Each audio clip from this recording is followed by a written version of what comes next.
أما بعد فأعوذ بالله من الشيطان الرجيم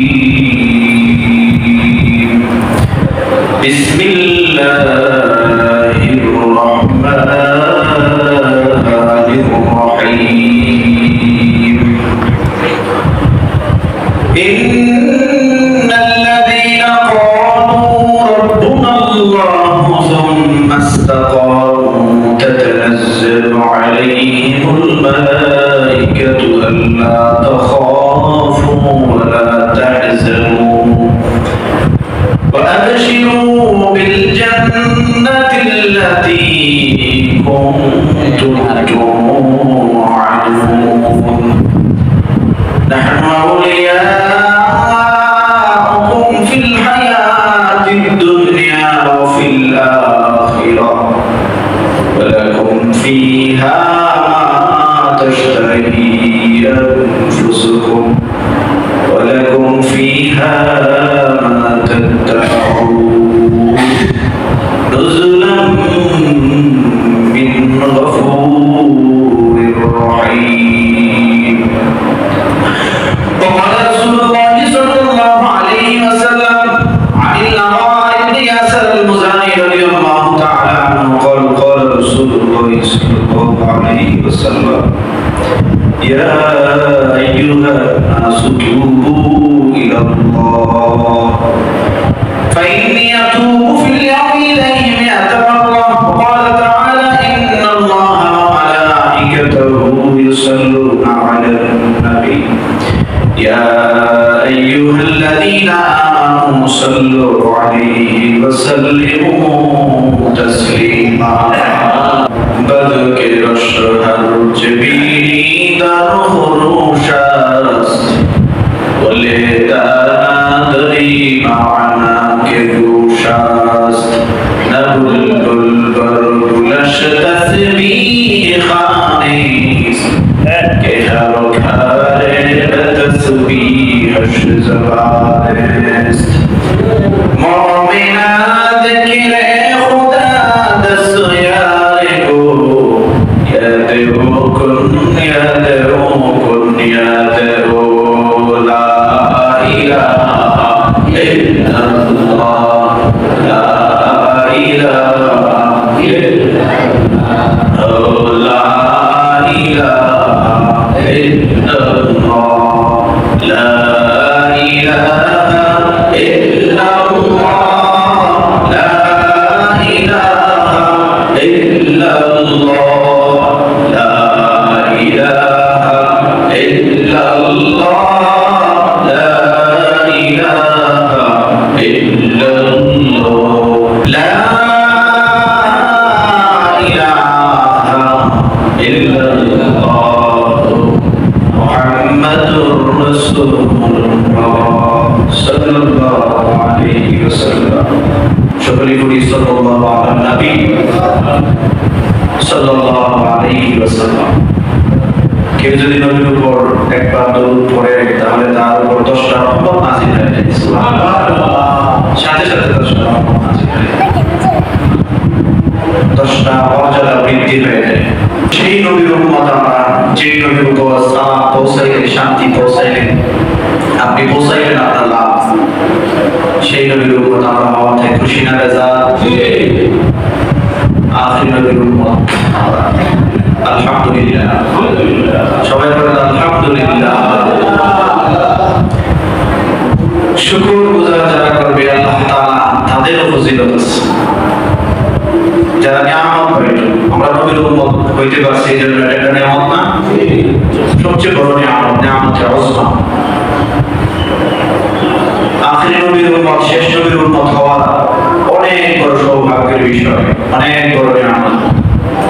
কোরআন কারীমের মধ্যে আসছে ওয়া ইন তাউদ্দু নি'মাতাল্লাহি লা তুহসুহা, যে যত নিয়ামত আমি মানুষকে দিয়েছি, মানুষ ভোগ করার জন্য আমি যা দিয়েছি, তা যদি মানুষ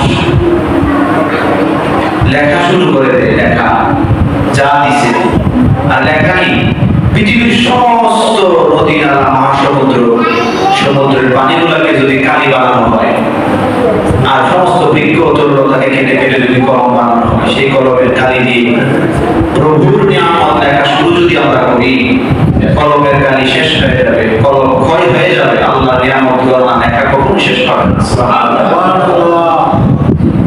এত নিয়ামত আল্লাহ পাক করেছেন, এই নিয়ামতের মধ্যে আমরা ডুবে আছি। তো নিয়ামত আমরা পাইছি, এই জন্য শুকর গুজার করা, আলহামদুলিল্লাহ। পৃথিবীতে আদম সন্তান যারা আছে, আমরা তো বলি আদম আলাইহিস সালামের সন্তান, ঠিক না? পয়গম্বররা ব্যতীত সুমহান পয়গম্বরদের জামাত ছাড়া, সমস্ত নবীদের জামাত ছাড়া সমস্ত মানুষেরই কম আর বেশি গুনাহ আছে না নাই? কম বেশি গুনাহ আছে, শুধু নবী রাসূলরা ছাড়া। নবী রাসূলগণ নবী হওয়ার আগে এবং পরে কোন গুনাহ আছে? কোন গুনাহ নেই। আল্লাহ তাআলা সমস্ত ধরনের ত্রুটি বিচ্যুতি থেকে সমস্ত নবী রাসূলদেরকে আল্লাহ পাক বাঁচায় রাখছেন। সুবহানাল্লাহ। যে আপনারা হলেন মডেল, পথ প্রদর্শক, আপনারা দিনের আল্লাহ তাওহীদের দাওয়াত দিবেন, তবে আপনাদের দ্বারা যেন কোনো গুনাহ সংঘটিত না হয়, এই জন্য আল্লাহ পাকের কুদরত কাজ করছে। আমি চাইলেই গুনাহ থেকে ফিরে আসতে পারবো না, আপনি চাইলেই ইবাদত বন্দেগী, নামাজ, রোজা ইত্যাদি করতে পারবেন না যদি আল্লাহ পাকের দয়া এবং রহমত যদি না থাকে। ইবাদত করার পিছনে আল্লাহ পাকের রহমত দয়া দরকার আছে না নাই? এই যে আমরা এই মসজিদে আসতে পারলাম, এটা আল্লাহ পাকের এক করুণা, এক দয়া, এক রহমত, একটা নিয়ামত। তো নবী রাসূলগণ সমস্ত গুনাহ থেকে পারে, মাহরুম, ওনাদের কোনো গুনাহ নাই। কিন্তু মানুষ হিসেবে আমাদের কম আর বেশি গুনাহ আছে না নাই? আছে। সম্মানিত মুসলিয়ানে কেরাম, হাদিসে আসছে যারা গুনাহ হওয়ার পরেও গুনাহ করছে শয়তানের প্ররোচনায় পড়ে, তারা যদি আল্লাহ পাকের কাছে আন্তরিকতার সাথে ঘনিষ্ঠভাবে যদি তওবা করে যে গুনাহ আর করবে না, যে পাপ করছে শয়তানের প্ররোচনায় পড়িয়া, ওগুলো আর করবে না, এই দৃঢ় সংকল্প মনের মধ্যে রাখে ভবিষ্যতে আর করবে না, আল্লাহর কাছে কায়মানুবাক্যে তওবা করে, তাহলে আল্লাহ রব্বুল আলামিন তার পিছনের সমস্ত গুনাহ মাফ করে দেয়। সুবহানাল্লাহ। পিছনের সমস্ত গুনাহ খাতা মাফ করে দেয়। এই ছোট ভাই, এই তুমি একটু পিছনে যাও, একটু পিছনে চলে এসো, পিছনে কাতারে শুরু করো। হাদিসে আসছে যারা গুনাহ করার পর, দেখো মানুষ গুনাহ করে, গুনাহ করাটা মানুষের জন্য স্বাভাবিক। অস্বাভাবিক হলো ওরা যারা গুনাহের উপর কন্টিনিউ থাকে, গুনাহের উপর যারা সব সময় থাকে, এটা হলো অস্বাভাবিক। কিন্তু স্বাভাবিকটা কি? স্বাভাবিকটা হলো গুনাহ হওয়া মানুষ হিসেবে, আদম সন্তান হিসেবে গুনাহ হতে পারে, শয়তানের প্ররোচনায় হতে পারে, কি পারে না ভাই? হতে পারে। কিন্তু গুনাহের উপর আপনি কন্টিনিউ থাকবেন, সবসময় অবিরত থাকবেন গুনাহে, সেটা তো হবে না, সেটা মুমিনের আলামত নয়। মুমিন হলো যদিও শয়তানের প্ররোচনায় গুনাহ হয়ে যায়, তাহলে ওই গুনাহের প্রতি লজ্জিত হয়ে অনুতপ্ত সূচনা করে আল্লাহর কাছে আবার ক্ষমা চাওয়া, যে আল্লাহ আমার দ্বারা এই গুনাহ হয়ে গেছে, আল্লাহ আমাকে মাফ করে দেন। আল্লাহ তাআলা আমাদের সৃষ্টিকর্তা, আমাদেরকে বানাইছেন, আমাদেরকে পাঠাইছেন, আমাদেরকে পালতেছেন, আমরা তার বান্দা। কার কাছে আমরা ক্ষমা চাইব? আল্লাহর কাছে আমরা ক্ষমা চাইব। আল্লাহ পাক বলে, পৃথিবীর মানুষকে জানিয়ে আমার কাছে ক্ষমা চাইতে হবে না, চিৎকার করে আমাকে ক্ষমা চাইতে হবে না আমার কাছে। বান্দা, যদি তুই তোর গুনাহের প্রতি অনুশোচনা, ঘৃণা জন্মায়, গুনাহ থেকে ফিরে আসো, আর সেই গুনাহ আর করবে না, সেই সংকল্প ইচ্ছা তুমি পোষণ করো তোমার মনের মধ্যে, সেই গুনাহের প্রতি লজ্জিত হয়ে জাহান্নামের ভয়ে জান্নাতের আশায় যদি আল্লাহর কাছে দুইটা হাত তুলে বান্দা আল্লাহর কাছে ক্ষমা চায়, তার চোখ দিয়ে যদি দু ফোঁটা চোখের পানি বাহির হয়, সেই পানি নাকের গোড়ায় আসার আগে আগে তার জীবনের সমস্ত গুনাহ আল্লাহ তাআলা মাফ করে দেয়। আল্লাহ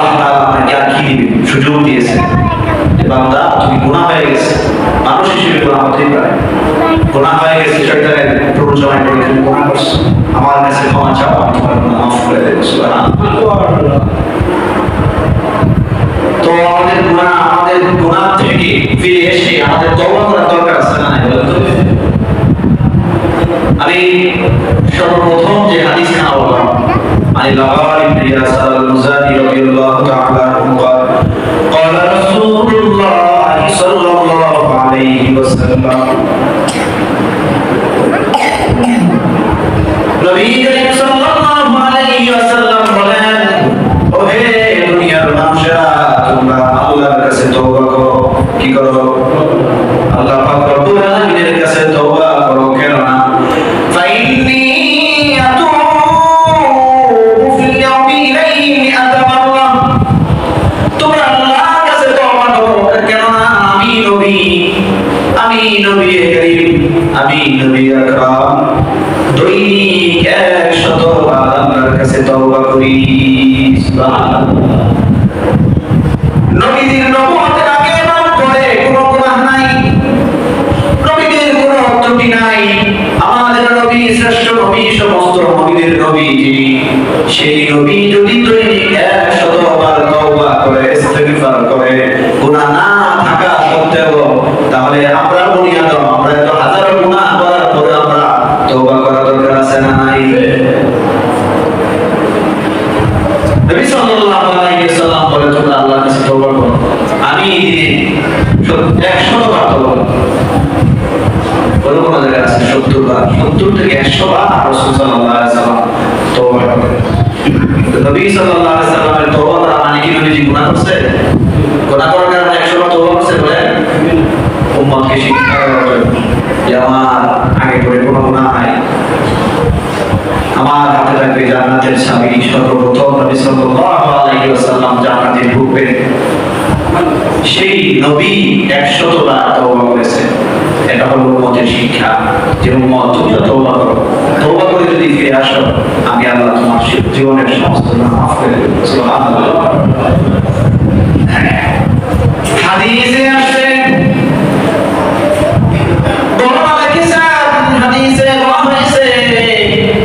কেউ যদি খাঁটি নিয়তে,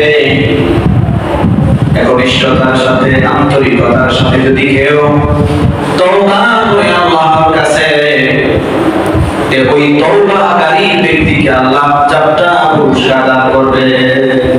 সুবহানাল্লাহ। কয়টা পুরস্কার দিবে? 4টা পুরস্কার দিবে। যারা তওবা করবে তাদের প্রথম পুরস্কার হবে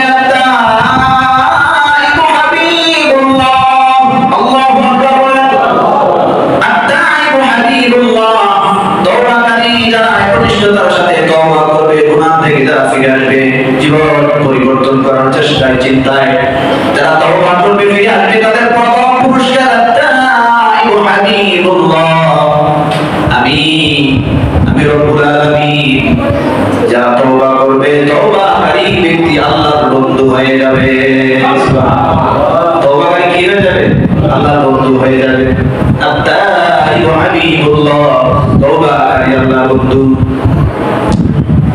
হাবিব বন্ধুর ভিতরে একটা শব্দ আছে, সদীক মানে হলো বন্ধু, খলিল মানে হলো বন্ধু, হাবিব মানে হলো বন্ধু। তবে খলিল আর সদীকের মধ্যে দুইটা পার্থক্য আছে। খলিল বলা হয় ইব্রাহিম খলিলুল্লাহ, আছে না? ইব্রাহিম খলিলুল্লাহ, ইব্রাহিম খলিলুল্লাহ আল্লাহকে ভালোবাসতেন, আল্লাহকে মহব্বত করতেন, যার কারণে রব্বুল আলামিন স্বীকৃতি দিয়েছেন। কুরআনুল কারীমের মধ্যে বলা হয়েছে ওয়াত্তাখাযাল্লাহু ইব্রাহিম খলিলা, যে আমার ইব্রাহিম আমাকে ভালোবাসেন, আমি তার বন্ধু স্বীকৃতি দিলাম। আর হাবিবুল্লাহ, হাবিবুল্লাহ, হাবিবুল্লাহ আমাদের নবী, দু জাহানের বাদশা নবী সাল্লাল্লাহু আলাইহি ওয়াসাল্লাম, নবীজি হলেন হাবিবুল্লাহ, আল্লাহর বন্ধু। নবী আল্লাহকে ভালোবাসেন, আল্লাহর নবীকে ভালোবাসেন, ঠিক কিনা বলেন? নবীজি বলেন, ওহে দুনিয়ার উম্মতেরা, তোমরা যদি তওবা করে ফিরে আসো রব্বুল আলামিনের পথে, আমার হাদিসের পথে, নবীজির পথে যদি কেউ চলে আসে গুনাহ থেকে ফিরে, তাহলে তোমরাও আল্লাহ পাকের বন্ধু হয়ে যাবে। সুবহানাল্লাহ। এর উপর প্রথম পুরস্কার। পুরস্কার কয়টা? 4টা। গেল কয়টা? একটা। দ্বিতীয় নম্বর পুরস্কার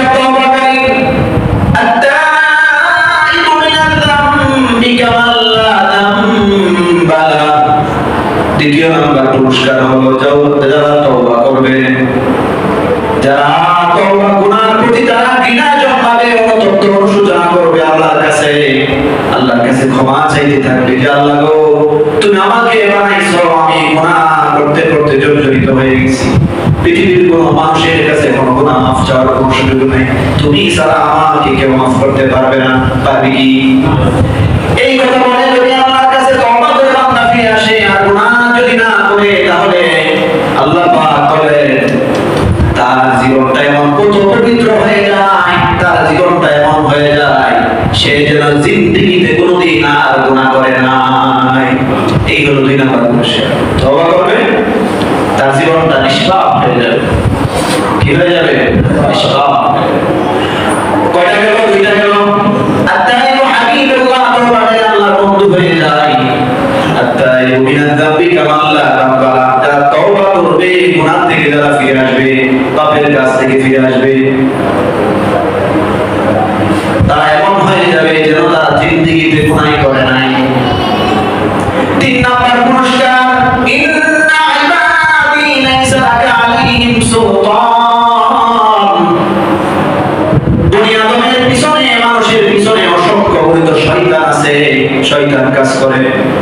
যারা ভালো পথে চলতে চায়, শয়তান দেখবেন বাধা সৃষ্টি করে। ভালো কাজ যদি আপনার করতে ভালো না লাগে, বুঝতে হবে আপনাকে শয়তান আপনার পিছনে আছে।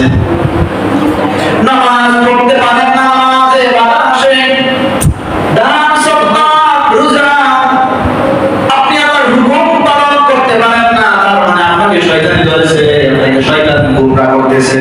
ঠিক কি না বলেন? অর্থাৎ ভালো মানুষের পিছনে কন্টিনিউ শয়তান লাগা থাকে। যারা খাঁটি নিয়তে তাওবাতুন নাসুহা, খাঁটি নিয়তে যারা তওবা করবে, যারা ফিরে আসবে প্রভুর দরবারে, আল্লাহ পাক বলেন ইন্না ইবাদি লাইসা লাকা আলাইহিম সুলতান, আমি আমার ওই বান্দা বান্দীকে প্রোটেকশন দিয়া রাখবো ফেরেশতাদের মাধ্যমে, শয়তান তার ধারে কাছেও যাইতে পারবে না। সুবহানাল্লাহ। এই হলো 3 নাম্বার পুরস্কার, শয়তান তার ধারে কাছে যেতে পারবে। পুরস্কার কয়টা গেল? মনে রাখবেন, 1 নাম্বার পুরস্কার হলো তওবাকারী আল্লাহর বন্ধু হয়ে যাবে। 2 নাম্বার পুরস্কার, সে এমন হবে জিন্দেগিতে যেন সে গুনাহ করে নাই। 3 নাম্বার পুরস্কার, তার পিছনে শয়তান পাকড়াও করতে পারবে না, শয়তান তাকে গায়েব করতে পারবে না যদি একনিষ্ঠতার সাথে যদি কেউ তওবা করে।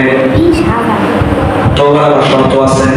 তওবার শর্ত হলো গুনাহ থেকে পরিপূর্ণভাবে ফিরে আসতে হবে, আর এই গুনাহ আর জীবনে করবে না, সেই সংকল্প করতে হবে। আল্লাহর কাছে কায়েম মনোভাবে তওবা করতে হবে। তওবাকারী ব্যক্তির 4 নাম্বার পুরস্কার। কয় নাম্বার পুরস্কার? 4 নাম্বার পুরস্কারে রব্বুল আলামিন বলা হয়েছে, মুহতারাম হাজিরিন, মরণের সময় জান্নাতের বাড়ি দেখা কারা কারা মরতে রাজি আছেন? একটু হাত তুলেন। মরণের সময় জান্নাতের বাড়ি দেখা কারা কারা মরতে রাজি আছেন? আল্লাহু আকবার। আল্লাহ রাব্বুল আলামিন কোরআন কারীমের মধ্যে বলেছেন, ইন্নাল্লাযীনা ক্বালু রাব্বুনাল্লাহু সুম্মা ইসতাকামু তাতানাজ্জালু আলাইহিমুল মালায়েকা। তওবাকারী ব্যক্তি যদি গুনাহর প্রতি লজ্জিত হয়ে যদি তওবা করে, তওবাকারী ব্যক্তির মরণের সময় আল্লাহ রাব্বুল আলামিনের পক্ষ থেকে রহমতের ফেরেশতা তার কাছে আয়েশা পৌঁছায় যায়। আমাদের সমাজের মধ্যে উল্টা, যখন রূহ যখন চলে যাবে তখন নাই হুজুর জ্ঞানে যে তওবা করা, সারা জীবন আকাম কুকাম আর গুনাহ কইরা মরণের সময় রূহটা বাইরে হয়ে যাবে, এমন সময় বুঝি তওবা করার সময়। আপনাদের কি মনে হয় এমন সময় কি তওবা করার সময়? তওবাই তো হবে না। মরণের সময় সাকরাত চলতেছে, এমন সময় এর কুসংস্কার ছিল আস্তে আস্তে কমতেছে। নানান জায়গায় এরকম আছে যে মরণের সময় হুজুরকে ডাইকা আনাইছে তওবা করা। না, ওটা তো তওবার সময় না। আপনি সুস্থ থাকতে, ভালো থাকতে, আপনি যখনই বুঝতে পারবেন দ্বীনের কথা, কোরআনের কথা, যখন বুঝতে পারবেন যে গুনাহটা তো আমার অন্যায় হইতেছে, পাপ হইতেছে, তখন হইলো তওবার সময়। ঠিক কিনা বলেন? ওই তওবা কবুল হবে না। কারণ মরণের সময় পাশে থেকে কালেমা তালকিন দিতে হয়, জোরে জোরে কালেমা পড়লে ওই মুবশশিরকে পড়তে পারে, সূরা ইয়াসিন তেলাওয়াত করতে হয় পাশে থেকে, ওটা ভিন্ন হিসাব। যারা খাঁটি নিয়তে দুনিয়াতে থাকা অবস্থায় যারা খাঁটি নিয়তে যারা তওবা করবে, মরণের সময় আজরাইলকে দেখা যেন সে যেন ভয় না পায়, এই জন্য রব্বুল আলামিন আসমান থেকে রহমতের ফেরেশতা তাকে আগায় আনার জন্য পাঠায়, তার রূহটাকে আগায় আনার জন্য রহমতের ফেরেশতা পাঠায়। সুবহানাল্লাহ। ইন্নাল্লাযীনা ক্বালু রাব্বুনা আল্লাহু সুম্মা ইসতাকামু তাতানাজ্জালু আলাইহিমুল মালায়েকা আল্লা তাখাফু ফেরেশতা বলে, ও আল্লাহর বান্দা এবং বান্দি, তোমার কোনো ভয় নাই, আল্লাহ তাখাফু ওয়া লা তাহজানু। খাউফ আর হুজুন এই দুইটা শব্দের মধ্যে দুইটা পার্থক্য রয়েছে। খাউফ মানে হলো সামনের ভয়, মরণের পর কবরের জগতের ভয়, হাসরের ময়দানের ভয়, আর আমি মরে যাইতেছি, আমার হাসর কি হবে, কবরের কোন হালত হবে। হুজুন মানে হলো পিছনের ভয়, দুনিয়াতে থাকা অবস্থায় কত গুনাহ আমি করেছি, আমার স্ত্রী ছেলে সন্তানদেরকে আমি আজকে রেখে চলে যাইতেছি। মৃত ব্যক্তির এই দুইটা ভয় তার মনের মধ্যে থাকবে, সবাই থাকে। আল্লাহ তাখাফু ওয়া লা তাহজানু, ফেরেশতারা এসে বলবে, ওরে বান্দা, তোমার মরণের পরে কোনো ভয় নাই, দুনিয়ার কোনো ভয় নাই, তোমাদের স্ত্রী ছেলে সন্তানদের দায়িত্ব আমাদের কাঁধে আমরা নিয়ে নিলাম। আল্লাহ তাখাফু, সামনের কোনো ভয় নাই, মরণের পরে তোমাকে জান্নাত পর্যন্ত পৌঁছায় দেওয়ার দায়িত্ব আমরা ফেরেশতাদের হাতে জিম্মায় নিয়ে গেলাম। সুবহানাল্লাহ।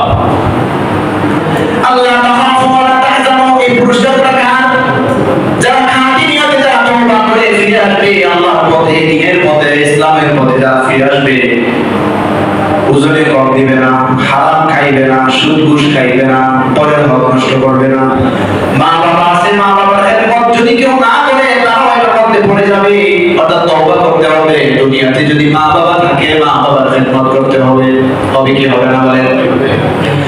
মা বাবা যদি কারো দুনিয়া থেকে চলে যায়, মা বাবার ইসানে সওয়াব, মা বাবার সম্পদ থেকে, আপনার ধন থেকে কিছু অর্থ মা বাবার নামে ব্যয় করবেন, এতিম গরিব মিসকিনকে আপনি দান করবেন, তাহলে মা বাবার কবরে সাদাকাতুল জারিয়া হিসেবে পৌঁছতে থাকবে। সুবহানাল্লাহ। এটা হলো সন্তানের দায়িত্ব। বাবার বয়স, বাবা যে সমস্ত বন্ধু বান্ধবের সাথে বাবা চলেছেন তাদের সাথে ভালো ব্যবহার করবেন, বাবার ভাইদের সাথে, চাচাদের সাথে ভালো সম্পর্ক বজায় রাখবেন। পিতামাতা যদি মরে যায়, এটা হলো সন্তানের হক। মা মরে গেছে, মা খালা আপনার খালার সাথে ভালো ব্যবহার করতে হবে, তাদের খোঁজখবর নিতে হবে, আত্মীয়তা বজায় রাখতে হবে। শুধু নামাজ আর পূজা করে আপনি খাঁটি মুমিন হতে পারবেন না। মুহতারাম হাজিরিন, আয়াতে বলছিলাম আল্লাহ তাখাফু ওয়া লা তাহজানু, ফেরেশতারা বলবে সামনের কোনো ভয় নাই, পিছনের কোনো ভয় নাই, দুনিয়া ও আখিরাতের সব কিছু ঠিক মাদার আমরা ফেরেশতাদের কাঁধে নিয়ে নিলাম। এই সুসংবাদ দিবে ফেরেশতারা কাকে? ওই তওবাকারী ব্যক্তিকে, মুমিন বান্দাকে দিয়ে বলবে, তোমাদের কোনো চিন্তা নাই, আল্লাহ তাখাফু ওয়া লা তাহজানু ওয়া আবশিরু বিল জান্নাতিল্লাতী কুনতুম তুআদুন, তোমাকে এমন একটা জান্নাতে পৌঁছানো হবে যে জান্নাতের খবর দুনিয়াতে আলেম ওলামাদের কাছ থেকে তুমি শুনছো। আমি যে রব্বুল আলামিন যে জান্নাতের ওয়াদা করেছিলাম, সেই জান্নাতে তোমাকে আমরা পৌঁছায়া দিব। সুবহানাল্লাহ। নাহনু আউলিয়াউকুম ফিল হায়াতিদ দুনিয়া ওয়া ফিল আখিরাহ, এইটুকু অর্থ হয় না যে দুনিয়া ও আখিরাতের দায়িত্ব আমরা ফেরেশতাদের হাতে নিলাম। ওয়ালাকুম ফিহা মা তাশতাহি আনফুসুকুম ওয়া লাকুম ফিহা মা তাদউন। সুবহানাল্লাহ। ওয়ালাকুম ফিহা মা তাশতাহি আনফুসুকুম ওয়া লাকুম ফিহা মা তাদউন, দুনিয়াতে মানুষ যা চায় তাই কিছু কিন্তু পায় না। যারা ফাঁসির আসামি তাকে কিন্তু বলা হয় যে তোমার মনে কি চায়, বড়টাকে বলে না, ফাঁসি দেওয়ার আগে বলে তোমার মনটা কি চায়, কি জানে চায়, সব কিছু কি আর দেয়? সে যদি বলে যে আমাকে ফাঁসি দিয়ে না, আমাকে ফাঁসি দিয়ে না, এটা কি মানবে?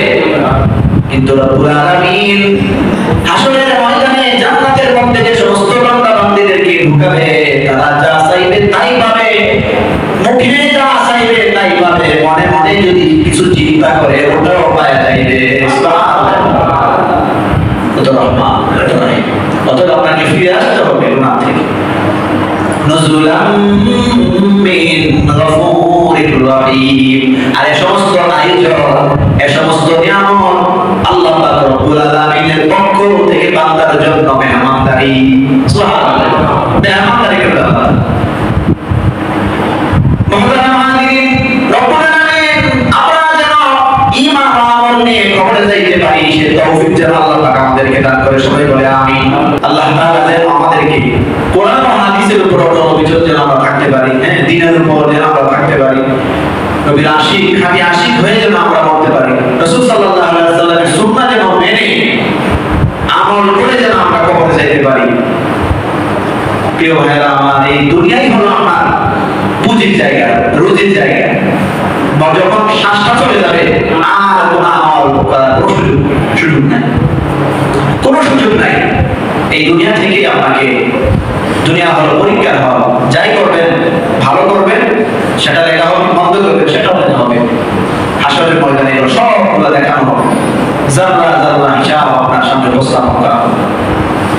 সেদিন যার কর্ম ভালো হবে আমল নামাটায় হাতে আসবে, কর্ম খারাপ হবে, নামাজ নাই, রোজা নাই, হক হারাম, হালাল হারাম বাঁচে নাই, হারাম পথে সর্বদাই চলছে, তাদের আমল নামা পিছন থেকে বাম হাতে আসবে, বাম হাত চলা যাবে জাহান্নামে, ডান হাত চলা যাবে জান্নাতে। সুবহানাল্লাহ। আল্লাহ পাক আমাদেরকে যেন কবুল করেন, আমরা যেন দ্বীনের পথে সবসময় থাকতে পারি, সে তৌফিক যেন আল্লাহ পাক আমাদেরকে দান করে। সবাই বলে আমিন।